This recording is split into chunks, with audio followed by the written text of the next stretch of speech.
Okay, so we do have one decision handed down by the U.S. Supreme Court. It deals with guns in America.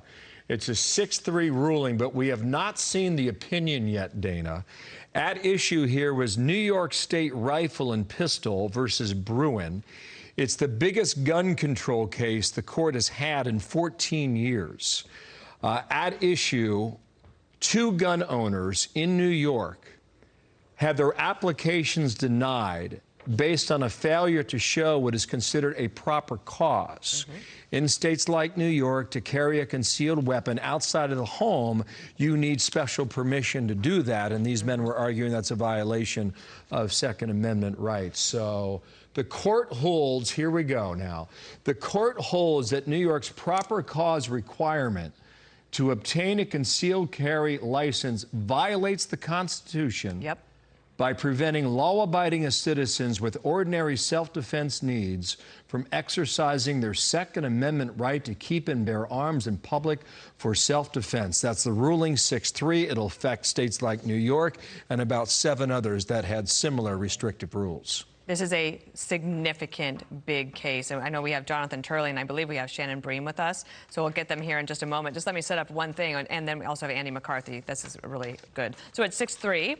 And one of the things that happened in this case, and Jonathan, maybe I'll go to you first if you're able, is that the gun rights activists, once they started down this road, they might have realized at some point, as I remember reading, that they might have actually hurt their cause here, because this decision for the gun rights people, it kind of backfired. For people who were wanting people to have more self-defense rights, it seems that they have won in this Supreme Court case.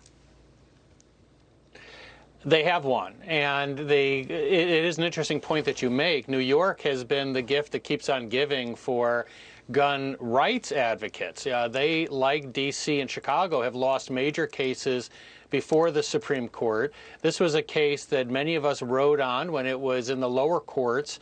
I thought that it would result as it did today, that this was a case that clearly was unconstitutional under the controlling authority of Heller. And what you have in jurisdictions like New York is there's a very strong gun control effort, but they often produce cases that, quite frankly, are welcomed by many gun rights advocates, because you can create, in their view, this was a bad case to make some good law, and they did so. This is a 6-3 decision.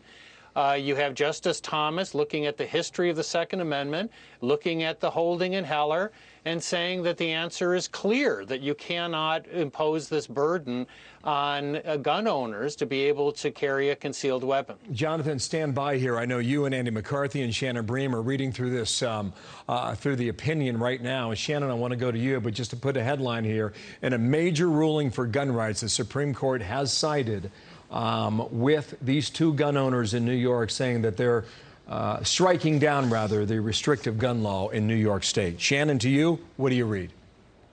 Yeah, what had happened is these 2 gun owners were looking for the opportunity to carry a concealed weapon. They had other licenses and other things that allowed them to carry their guns for specific reasons. But they said, I just want to be able to carry one. I think that that's my constitutional right.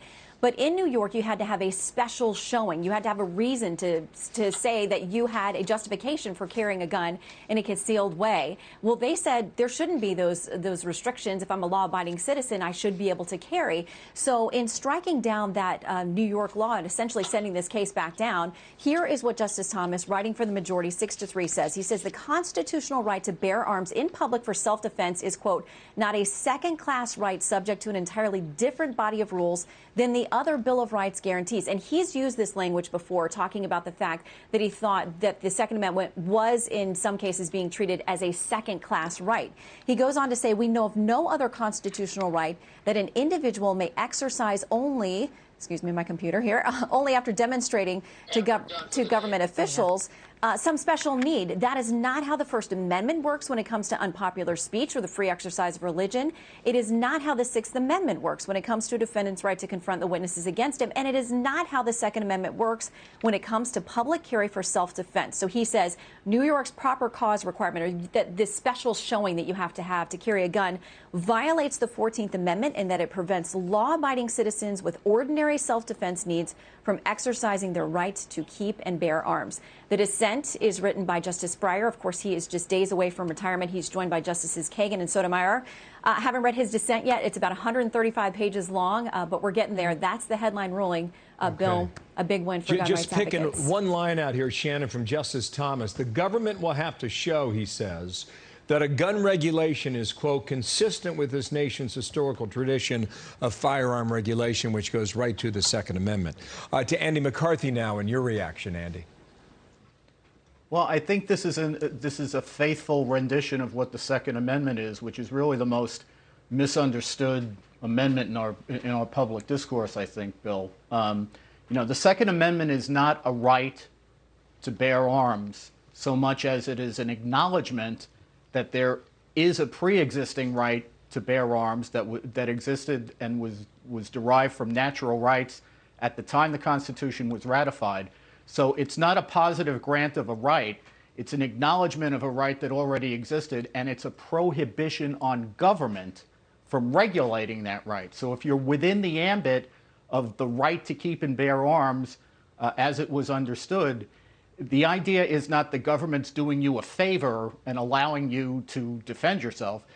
The point of the right is to limit the ability of government to disarm the public in terms of that ambit of what the Second Amendment protects. So, you know, our discourse seems to presume that government has a right to regulate as long as it's reasonable. And what the Constitution says is, no, you have a right to defend yourself, and the Second Amendment is a limitation on the government, not a limitation on you. Interestingly, in looking at this, Jonathan, I wanted maybe a little bit of a two-part question here, which is this is seismic for a lot of reasons, especially because it's not just New York. These are the other states where it would have an effect. California, Delaware, Hawaii, Maryland, Massachusetts, New Jersey, and Rhode Island. And when you have a case like this that has such a seismic impact, how long does it take for a state, those other states or even New York, to change its rules? As of today, does it change?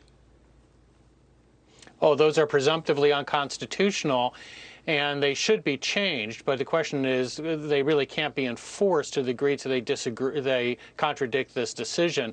This is a momentous decision for gun rights advocates and for the Second Amendment. It has all of the elements that you often associate with a Thomas opinion. He brings up sort of originalist history, swatting back arguments from later and after the ratification as largely irrelevant to understanding the intent behind the Second Amendment. But most importantly, the court rejects a two-part test for looking at limitations on gun rights and stresses you need to presume that people have a right to exercise individual rights like gun possession. And that means that you can't put this sort of thumb on the scale, as New York did here, and say, show us that you have proper cause, including moral standing, to have a gun.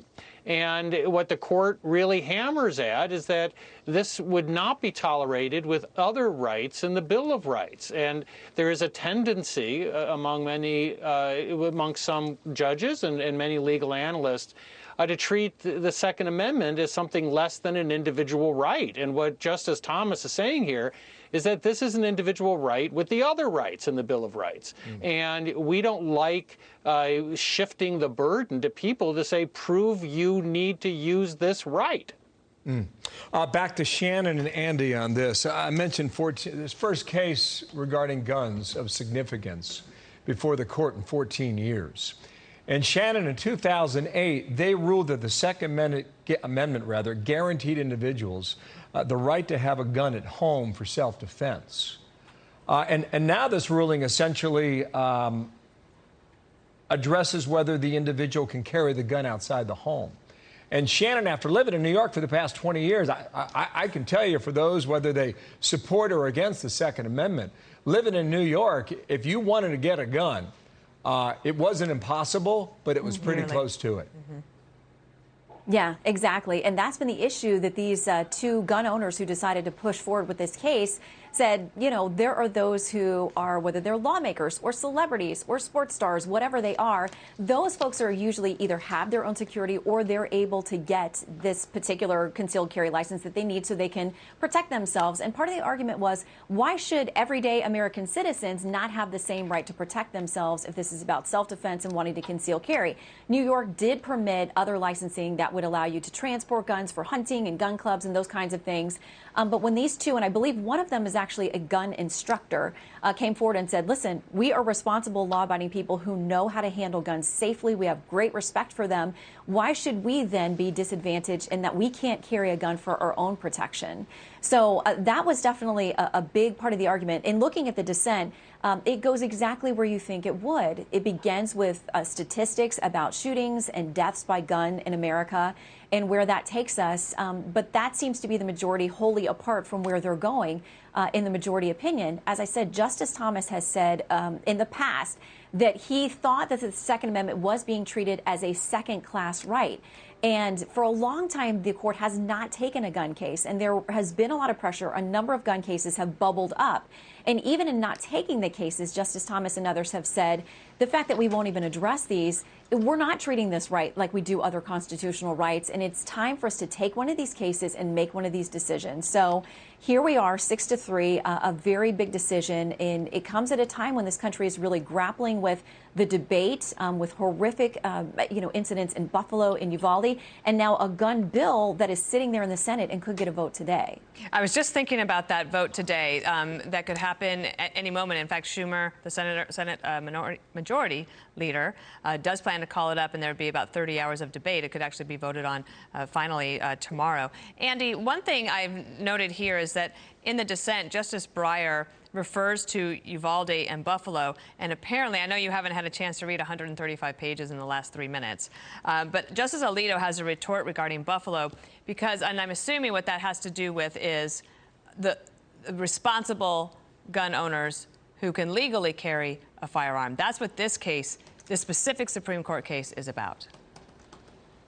Yeah, I think that's right, and I think considering that part of the dissent and picking up from what Shannon just said about statistics and bringing the fact pattern up to the modern day, I'm reminded of what Justice Scalia said in Heller, which is that look, we have this Second Amendment which protects a pre-existing right to have self-defense in the form of firearms that are in common use.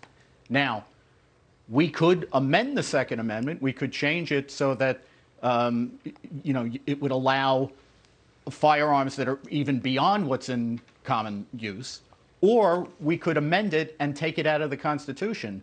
But the court's obligation is to give effect to what the Second Amendment says as it was originally understood when it was adopted.